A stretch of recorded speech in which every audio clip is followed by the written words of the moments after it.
Para hablar de los contenidos del derecho procesal constitucional, tal vez lo primero que debemos es preguntarnos si realmente necesitamos estudiar unos contenidos o el derecho procesal constitucional se estudia, por decirlo de alguna manera, silvestremente. Y la respuesta es, por supuesto, que tenemos que estudiar unos contenidos, porque a través de ellos es que delimitamos el alcance de una disciplina jurídica. Si no sabemos qué es lo que se debe estudiar en una disciplina jurídica, difícilmente podríamos desarrollarla. Y de la misma manera, el estudio de una disciplina jurídica es el que nos va a permitir demostrar, evidenciar por qué el derecho procesal constitucional es una disciplina jurídica autónoma e independiente, sobre todo independiente del derecho procesal y del derecho constitucional. Adquiere una vida propia, así tenga una íntima relación con las anteriores. Para desarrollar esos argumentos, inicialmente presentaremos un estado del arte donde acudimos a la metodología presentada por los profesores Pablo Manil y Nogueira Alcalá, quienes hablan de unas tesis relacionadas con los contenidos del derecho procesal constitucional, y luego sí presentaremos nuestra opinión. Dentro de esas tesis, la primera de ellas, decíamos, es la tesis restringida, es la tesis mínima o minimalista del derecho procesal constitucional, y en ella se dice, por quienes la defienden, que estudia los procesos constitucionales y la magistratura constitucional. Dentro de los procesos constitucionales, por supuesto, los que ya muchos han comentado y han hablado del habeas corpus, el amparo y la acción de inconstitucionalidad, en principio, sin descartar que pueden existir, dependiendo del país, donde se desarrolle otro tipo de procesos. Y la magistratura constitucional, que es la encargada de estudiar los órganos que la ejercen, es decir, cortes supremas que cumplen funciones constitucionales o salas constitucionales dentro de las Cortes Supremas o directamente tribunales constitucionales, como ya nos lo han dicho. Esta tesis es defendida por los profesores argentinos Néstor Pedro Sagüez y Pablo Luis Manil. La segunda de las teorías es la que han denominado teoría intermedia. Esta tesis particularmente es defendida por el profesor peruano Domingo García Belaúnde, quien sostiene que lo que se debe estudiar en el derecho procesal constitucional son los procesos constitucionales, coincidiendo con la anterior escuela, y la magistratura constitucional. Pero él adiciona que ahí también debe estudiarse la jurisdicción constitucional, haciendo una pequeña diferencia con la magistratura constitucional. Y finalmente él concluye que esta disciplina es relativamente autónoma. No compartimos la palabra relativa porque consideramos que sí es autónoma. Y van a ver que él en sus teorías, por lo menos en las que se han esbozado, las que ha escrito, no sabemos si haya cambiado de parecer, porque con los autores sucede algo curioso, con todos nosotros. Estamos en una permanente reflexión y muchas veces las tesis que se exponen pueden ya haber sido corregidas en otras obras. Él sostiene además que la jurisdicción constitucional transnacional no hace parte del estudio del derecho procesal constitucional, contradiciendo otras teorías, y vamos al final a mostrar en nuestra opinión que ese sí debe ser un tema a estudiar en esta disciplina. Dentro de esta misma tesis encontramos también al profesor chileno Juan Colombo Campbell, quien describe más o menos la misma temática, pero utilizando otros puntos de referencia. Él habla del conflicto constitucional y sus formas de solución como un primer sector, un segundo sector, el derecho procesal constitucional orgánico, y un tercer sector, el derecho procesal constitucional funcional. En el fondo están hablando de lo mismo, pero utilizan una terminología diferente. En la tesis amplia del derecho procesal constitucional encontramos otros autores. Encontramos, por ejemplo, a Mauro Capelletti, el autor italiano, quien debemos reconocerlo en este momento, fue el primero que estudió este tema, fue el primero que dijo, hay unos sectores, todos sabemos, en Europa no se denomina a la disciplina derecho procesal constitucional, sino se le denomina justicia constitucional. Pero en el fondo estamos hablando de lo mismo. Uno de sus seguidores fue el mexicano Héctor Fix Zamudio, el que para muchos es el sistematizador del derecho procesal constitucional, o para otros el padre de lo que es la dogmática del derecho procesal constitucional, seguidos en Colombia por Ernesto Rey Cantor y por el discípulo de Fixamudio, Eduardo Ferrer MacGregor, hoy magistrado de la Corte Interamericana de Derechos Humanos, pero con algunas variantes que le ha adoptado. ¿Qué dicen particularmente los primeros tres autores que hemos mencionado? Sostienen que los sectores del derecho procesal constitucional son, primero, la jurisdicción constitucional de la libertad; segundo, la jurisdicción constitucional orgánica; y tercero, la jurisdicción constitucional supranacional, que esta es ya la diferencia que marcábamos con el profesor García Belaúnde, quienes ya empiezan a incorporar el sector supranacional o transnacional como parte de estudio del derecho procesal constitucional. En la parte de la jurisdicción constitucional de la libertad, estos autores ubican los procesos que defienden los derechos humanos. Pero ellos ubican al amparo, hablando en la terminología clásica, o acción de protección, como se denomina en otras partes, o acción de tutela, como se denomina en Colombia, o el mandado de seguranza, que es la denominación que se utiliza en Brasil. La jurisdicción constitucional orgánica, que es el segundo sector, ellos en principio lo desarrollan para estados federados. En los estados federados pueden existir conflictos entre la federación y los estados consagrados en la Constitución.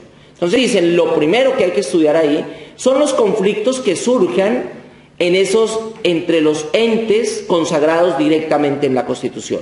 Ellos dicen, esa parte es del derecho procesal constitucional. Y segundo, ubican ahí lo que se denomina el control de constitucionalidad entre la ley y la Constitución. Ahí lo ubican en la parte orgánica o la jurisdicción constitucional orgánica, como lo acabamos de mencionar. Y en el sector de la jurisdicción constitucional supranacional, ubican o transnacional, algunos también utilizan esa denominación. En este sector se estudian los procesos, el acceso al sistema interamericano de derechos humanos y los procesos y procedimientos que se desarrollen en este sistema. Interamericano de derechos humanos para nuestro continente, europeo de derechos humanos para Europa, o africano de derechos humanos y de los pueblos para el continente africano. Modernamente ya están estudiando la Carta de la Liga de los Países Árabes, aunque en esta Liga Árabe no se encuentra un órgano jurisdiccional específico o propiamente consagrado, como sucede en los otros tres sistemas regionales que acabamos de mencionar. Dicen estos autores que solamente se pueden separar para efectos didácticos, pero que en realidad se está hablando del mismo tema. El profesor Eduardo Ferrer MacGregor, refiriéndose a estos sectores, él lo denomina no contenidos, sino sectores del derecho procesal constitucional, sigue una línea muy parecida a la de su maestro Fixamudio, pero ya empieza a darle la terminología propia del derecho procesal constitucional. Es así como él dice, sostiene que en el derecho procesal constitucional se estudian primero el derecho procesal constitucional de la libertad, consagrando él lo dedica particularmente al amparo y ampliándolo al habeas corpus; el derecho procesal constitucional orgánico, conflictos entre la federación y los estados o la inconstitucionalidad de la ley y el control abstracto de constitucionalidad; en el derecho procesal constitucional local, que es una propuesta de él, dice, como en los sistemas federados se tiene también constitución estatal, o se tienen constituciones provinciales o constituciones estaduales, también existe un derecho procesal constitucional, pero ya no nacional o federal, sino un derecho procesal constitucional en cada una de esas regiones. Y finalmente, siguiendo también esa misma línea, habla del derecho procesal constitucional transnacional, donde se estudia todo lo relacionado, igualmente como los maestros anteriores, relacionados con los sistemas transnacionales de protección de derechos humanos. Igual en esas tesis hay una propuesta que por el profesor Nogueira Alcalá, quien se separa un poco de la propuesta de Pablo Luis Manili, y él sostiene que hay una tesis amplísima de los contenidos del derecho procesal constitucional. Y en esa tesis ubica a los profesores Juan Carlos Gitters y Osvaldo Gozaín. Juan Carlos Gitters, como lo mostramos, habla del debido proceso legal como uno de los contenidos del derecho procesal constitucional. Segundo, las garantías de las partes. Tercero, las categorías de la jurisdicción. Y cuarto, las garantías constitucionales, reconociéndole a través de estos contenidos una autonomía pedagógica y científica a esta novedosa disciplina denominada Derecho Procesal Constitucional. Profesor Osvaldo Gozaín, que hay una duda con él porque Pablo Manieri lo ubica en la tesis amplia y Nogueira Alcalá en la tesis amplísima de estas teorías que estamos explicando, habla de la magistratura constitucional, el sistema procesal específico, cualquiera que sea, y el debido proceso. Como vemos en todas estas tesis que acabamos de mencionar, encontramos que hay un acuerdo en los mínimos y encontramos que existe acuerdo en que todos coinciden que hay que estudiar la magistratura constitucional y los procesos constitucionales. ¿Cuál es nuestra posición al respecto? Nuestra posición es que debemos estudiar estos 4 sectores. Primero, uno relacionado con la dogmática del derecho procesal constitucional. Segundo, estudiar los procesos constitucionales, todos aquellos que nos consagre el ordenamiento jurídico y los que eventualmente se puedan proponer. Tercero, hay que estudiar la jurisdicción constitucional en todos sus modelos, modelo difuso, concentrado, dual, mixto, híbrido, integral, cualquiera que sea, es tema obligatorio de estudio. Y finalmente, algo que pocos mencionan, debemos estudiar el acceso a la jurisdicción constitucional, porque es un tema muy importante y sobre todo a través del acceso a la jurisdicción constitucional es donde encontramos la verdadera autonomía del derecho procesal constitucional con respecto un poco al derecho constitucional sustantivo o el derecho constitucional material. ¿Por qué el tema de la dogmática consideramos que es muy importante? Porque cuando se estudia la dogmática del derecho procesal constitucional, hacemos la diferencia entre el jurista dedicado al estudio del derecho procesal constitucional y el comentarista de las leyes que regulan procesos constitucionales. Y eso lo podemos evidenciar en varios países. Los comentaristas, por ejemplo, no hablan de un derecho procesal constitucional, sino hablan de procedimientos constitucionales. Y el objeto de estudio lo centran es ¿dónde? En el comentario a las leyes infraconstitucionales o decretos infraconstitucionales que reglamentan algunas de las denominadas acciones constitucionales consagradas en la Constitución. Y por supuesto su visión es limitada, su visión entre una acción y otra acción puede ser contradictoria y en general se convierten en simples repetidores de la ley. Y eso lo vemos con algunos libros que los científicos del derecho procesal constitucional, los estudiosos, los critican y dicen, a pesar de tener ese título, no se refieren a derecho procesal constitucional. Por el contrario, quien estudia la dogmática no se pega solamente a la ley, sino lo asume con una capacidad crítica y puede estudiar por qué, ejemplo, una institución no se consagra en un país cuando debería consagrarse. Podemos citar al profesor Marcelino cuando hablaba de la inconstitucionalidad por omisión legislativa. Es una figura que no se consagra o se consagra en muy pocos países, pero no por ello debemos excluirla del estudio del derecho procesal constitucional. Pero si nos dedicamos a repetir leyes, pues lo que vamos a encontrar es que es una materia ajena al procesal constitucional, simple y llanamente porque no está en la ley. Ahora, quienes repiten las leyes muchas veces incluso llegan a incurrir en el siguiente error: decir que el derecho procesal constitucional no existe porque las leyes que comentan no tienen el nomen juris. Entonces hablan posiblemente del amparo, pero no hablan del derecho procesal constitucional. Por supuesto, estudiar los contenidos nos va a delimitar el alcance de la disciplina. Si no sabemos qué es lo que debemos estudiar, podemos cometer uno de los siguientes 2 errores. Uno, o no estudiar lo que realmente se debe, o estudiarlo todo a través de la constitucionalización del derecho. No podemos confundir la constitucionalización del derecho con el derecho procesal constitucional, y muchos lo hacen. Entonces, a través de esa confusión, tratan de explicarlo todo desde el derecho procesal constitucional, y por eso pues la disciplina, cuando no se delimita correctamente, pues en vez de tener seguidores tiene detractores. Si no sabemos qué vamos a estudiar, pues es mejor no meternos en ese hilo. Y por supuesto, delimitar el alcance de una disciplina es lo que nos brinda la autonomía.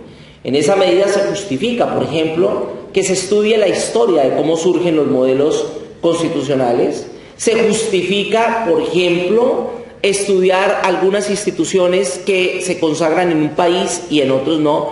Y de esa manera, pues vamos desarrollando una parte dogmática que sustenta la existencia de una disciplina jurídica. Segundo, hablábamos de los procesos constitucionales. Aquí tenemos que hacer una división, dependerá, como dijo el profesor Amaya en Asunción, depende del sistema político. Y pues dependiendo del sistema político tenemos que estudiarlo de una u otra manera. Pero en general hay una tendencia a consagrar acciones o procesos constitucionales en cualquiera de los sistemas. Pueden ser de una manera de aplicación o puede ser de otra, pero se tiende a empezar a hablar de ellos. En efecto, todos hemos escuchado que se habla del amparo. Y el amparo se habla o puede ser como un recurso o puede ser como una acción, puede ser una institución procesal, algunos dicen que es una institución sustancial, pero en últimas tenemos que dedicarnos a ese estudio. Cuando empezamos a hablar de eso, lo que debemos ir concluyendo es que sí existen unos procesos, también con dudas, si son procesos entre partes, si son procesos que tienen categoría de recursos, si son procesos que se parecen más a lo que se denomina en la teoría general del proceso jurisdicción voluntaria desde el punto de vista constitucional, o si son procesos entre partes. Pero en la mayoría de países encontramos una división en estos procesos y son los que nos empiezan a darle sentido a esta disciplina. Existen unos procesos que la doctrina italiana define como procesos de naturaleza objetiva. Los procesos de naturaleza objetiva son aquellos que tienen por objeto defender el principio de supremacía constitucional. ¿Qué es lo que pretenden estos procesos? Proteger el ordenamiento jurídico desde el punto de vista constitucional. O dicho de otra manera, impedir que una norma de carácter infralegal, infraconstitucional vaya a modificar la Constitución. Y esto puede pasar en muchos sentidos, en muchos países. Una ley que dice lo contrario a lo que dice la Constitución, pues la está modificando. Entonces se tienen que tener instrumentos, procesos, mecanismos que permitan o bien que esa ley se expulse, opción 1, o bien que esa ley se inaplique, opción 2, o bien que esa ley se adapte al ordenamiento existente, que es lo que se conoce como las sentencias modulativas proferidas por los tribunales constitucionales. Por eso dicen algunos, este sector lo que estudia es un poco la defensa del ordenamiento jurídico. Pero existe un segundo sector dentro de esos procesos, que son los denominados procesos de naturaleza subjetiva. Los procesos de naturaleza subjetiva ya tienen otra finalidad. La finalidad es más defender a la persona, más proteger al ser humano. Por eso se dice, su objetivo ya no es vigilar que el ordenamiento jurídico sea constitucional, sino lograr la efectividad de los derechos constitucionales consagrados en la Constitución. Porque aquí ya no siempre el tema es de ley, sino se trata de hechos concretos donde por la acción o por la omisión de las autoridades o por quienes detentan el poder se desconoce un derecho fundamental o en general un derecho humano consagrado en la Constitución. Y por eso se consagran algunos de esos procesos. Se habla, decíamos, acción de tutela en Colombia, acción de protección, ejemplo en Ecuador, amparo en México, mandado de seguranza en Brasil, que están encaminados a proteger esos derechos fundamentales consagrados en la Constitución. Pero se ha ido evolucionando y se consagran otros. Hoy se habla del amparo colectivo. Algunos países este amparo colectivo lo han consagrado taxativamente en la Constitución. Por ejemplo, Colombia, en el artículo 88 de la Constitución Política, habla de acciones populares y de grupo, que son las mismas Action Class de Estados Unidos o el amparo colectivo que se maneja en la República Argentina. Pero estamos hablando de lo mismo, un amparo colectivo, un amparo individual un amparo colectivo y se ha empezado a hablar de la acción de cumplimiento como otra acción constitucional. Y en efecto es constitucional. Así algunos países o algunas cortes hayan dicho, por ejemplo, que la acción de cumplimiento no sirve para cumplir la Constitución, cosa que es una paradoja. Una acción constitucional que no sirva para hacer cumplir la Constitución, pues no tendría sentido. Pero hablar de esa parte dogmática es la que precisamente nos lleva a estudiar esta institución, y si en un país determinado no se consagra como una verdadera acción constitucional, como un verdadero proceso constitucional, pues los estudiosos serán los encargados de poner en evidencia esas falencias, tendiente a que en algún momento se consagre la institución como tal. Pues esta institución, si en Colombia, por ejemplo, que me refería, no es tan clara, sí es muy clara en Brasil, con el famoso mandado de inducción.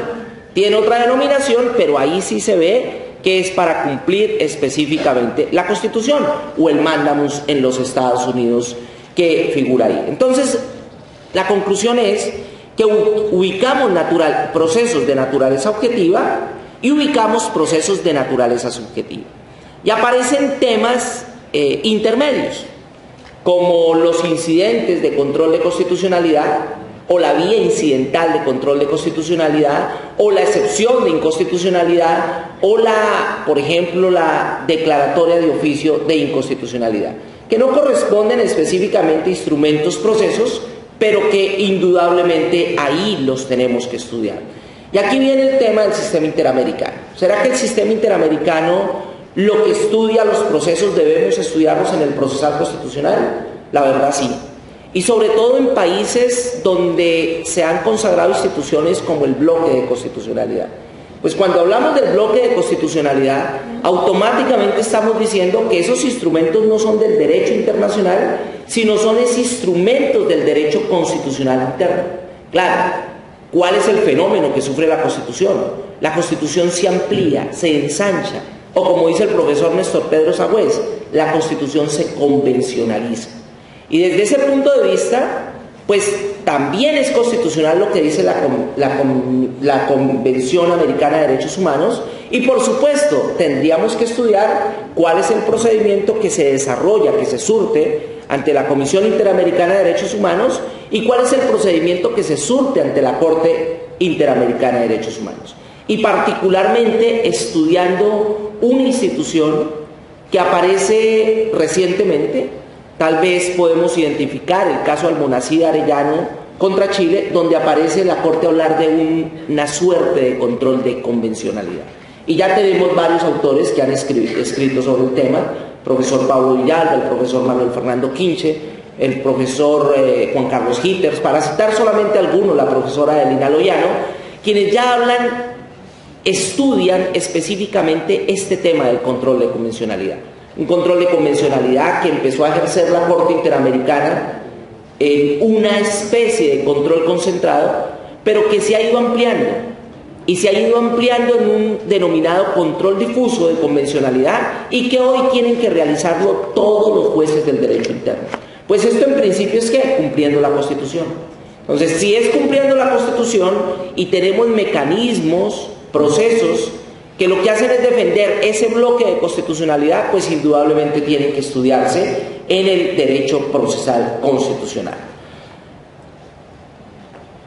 También debemos estudiar acá, simplemente presentamos algunos temas que permiten ir identificando además la autonomía del derecho procesal constitucional, y tomo el paradigma del caso colombiano. Nosotros en Colombia hablamos de una acción de inexequibilidad como uno de los procesos. Lo regula el 241 de la Constitución.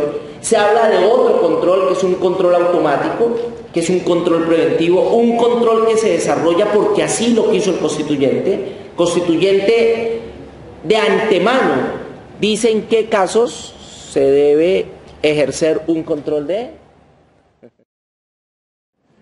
Bueno, entonces decíamos, en Colombia se tienen unas acciones directamente consagradas en la Constitución. Y decíamos, el control automático es aquel que da el constituyente. Es diferente del control oficioso.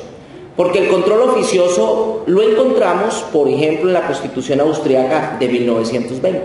Si ustedes ven el artículo 139 y siguientes, el diseño de Kelsen, la Corte Constitucional podía aprender de oficio una ley que nadie hubiese demandado, pero que por su interés general mereciera que la Corte Constitucional la tramitara. Ese sí es un control oficioso, porque depende de la voluntad de la Corte o depende de la voluntad del juez. El automático depende de la voluntad del constituyente, quien lo ha determinado expresamente. Y tenemos la excepción de inconstitucionalidad en un modelo que parte claramente de los sistemas duales y paralelos. Pero tenemos también la naturaleza subjetiva, la acción de tutela, el habeas corpus, la acción de cumplimiento, la acción popular y la acción de grupo, como lo dijimos anteriormente. Pero la pregunta es, y un poco también complementando una de las ponencias anteriores, ¿solo con las normas constitucionales basta para poder adelantar estos procesos? Y la respuesta es, parece, no. Se ha necesitado una reglamentación infraconstitucional. Y vamos simplemente a mostrarlo para llamar la atención y ver la importancia que hoy tiene el procesal constitucional, sobre todo el estudio científico. Infraconstitucionalmente, la acción de inexequibilidad tiene un decreto que la reglamenta. El control automático de constitucionalidad se rige por el mismo decreto, pero la acción de nulidad por inconstitucionalidad ya se sale y entra al campo administrativo. La excepción de inconstitucionalidad no tiene regulación. La tutela tiene 3 decretos, creo que son 4, pero me alcanzo a acordar de 3. El habeas corpus tiene otra ley, la acción de cumplimiento tiene otra ley y las populares y el grupo otra ley. Creo que se mencionaron aproximadamente 7 u 8 ordenamientos. Pues esta dispersión normativa, que además carece de un nomen juris, lleva a que muchos afirmen que el derecho procesal constitucional no existe, llevan a muchos a que afirmen que el derecho procesal constitucional es contradictorio y llevan a muchos a que afirmen que cada una de esas leyes se estudia por cada especialidad en particular. Ejemplo, la acción de cumplimiento en Colombia se cree que es del derecho administrativo, no del derecho constitucional, un poco por la ubicación legal. Pues esto ¿qué es lo que empieza a ir mostrando o a ir justificando? La necesidad de tener una legislación procesal constitucional propia, que debemos denominarla sin temor un código procesal constitucional o un estatuto procesal constitucional. Argentina, en la provincia de Tucumán, fue el primer país que ensayó en 1999 esta propuesta académica y ha venido funcionando, mal o bien, y lleva a las demás provincias en Argentina que estén estudiando. En Santa Fe, tengo entendido, hay un proyecto, y en Buenos Aires, en la ciudad autónoma de Buenos Aires, para adoptar un código procesal constitucional. Pero a nivel nacional hay 2 países que ya lo tienen, que son Perú en el 2004 y Bolivia en el 2010. 2010-2011 lo tiene Bolivia. Estos 2 países han avanzado muchísimo en el tema procesal constitucional, porque el nomen juris de una legislación especializada le está dando a la disciplina la importancia que merece. Pues esto tiene indudablemente que conducir no solamente a la creación de asociaciones nacionales de procesal constitucional, sino a la creación de programas específicos en derecho procesal constitucional. Y es así como tenemos la Universidad Nacional de Lomas de Zamora, que en Sudamérica es la primera universidad que ofrece una maestría en derecho procesal constitucional. Tenemos a la Universidad Republicana en Bogotá, que tiene una especialización en Derecho Procesal Constitucional dirigida por el profesor René Moreno Alfonso, aquí presente. Tenemos la Universidad de Córdoba, la Católica de Córdoba, dirigida por el profesor Ricardo Aro, otra especialización en Procesal Constitucional. Y en Venezuela tenemos a la Universidad de Montevila, también con una especialización en Procesal Constitucional. Quiere decir que la disciplina se ha ido consolidando y se ha ido consolidando a través de estos contenidos. Esto, reiteramos, justifica la existencia y tal vez la necesidad de tener una legislación procesal constitucional autónoma. No es desconocer el alcance de la Constitución, es simplemente darle coherencia, darle concreción a los principios que establece la Constitución. Decíamos, otro de los sectores es estudiar la jurisdicción constitucional. Por supuesto, si tenemos procesos constitucionales, pues alguien debe conocerlos. El tema de los modelos jurisdiccionales es que no han sido autónomos. El tema de los modelos es que no son únicos. El tema de los modelos es que tienen desacuerdo entre sí. Pues lo mínimo que se debe hacer en una disciplina cuando se estudia, independientemente de la posición que se tiene sobre un modelo es estudiarlos. Y en otras conferencias hemos dicho, los modelos que identificamos no son solamente dos, tal vez en lo que tradicionalmente se estudia, el difuso y el concentrado, sino que a partir de ellos aparecen muchos más. Y encontramos también el dual y paralelo, no con la O, porque no es que quiera ser uno o el otro, sino se tienen que reunir las dos condiciones. Encontramos los mixtos, encontramos los híbridos, que son los que no son difusos sino confusos, aquellos que no se adaptan a nada en particular y son propios de esa legislación dispersa. Claro, cada ley le da una temática, entonces cuando se estudia un proceso constitucional, a cada uno hay que explicarlo autónomamente. Y finalmente podemos hablar de un modelo integral. ¿Por qué hablar de un modelo integral? Un modelo integral es el que conciba a la jurisdicción constitucional transnacional como otra jurisdicción constitucional del derecho interno. No hay que seguirla viendo como una jurisdicción internacional, hay que verla como una jurisdicción local. ¿Por qué? Porque sus fallos son eficaces y son de obligatorio cumplimiento en el país y se deben cumplir sin necesidad de tramitar un exequatur. Por eso no son internacionales. Y además, reiteramos, porque la verdadera fuente la encontramos es en la Constitución. Y finalmente, tenemos que estudiar otro de los contenidos, es el acceso a la jurisdicción constitucional. En este acceso a la jurisdicción constitucional tenemos que estudiar particularmente si tenemos un proceso y ya sabemos quién lo tramita, cómo accedemos a él. Y vemos que en muchos países se habla de demanda, pero las demandas no son todas iguales. Hay dos sistemas claramente diferenciados.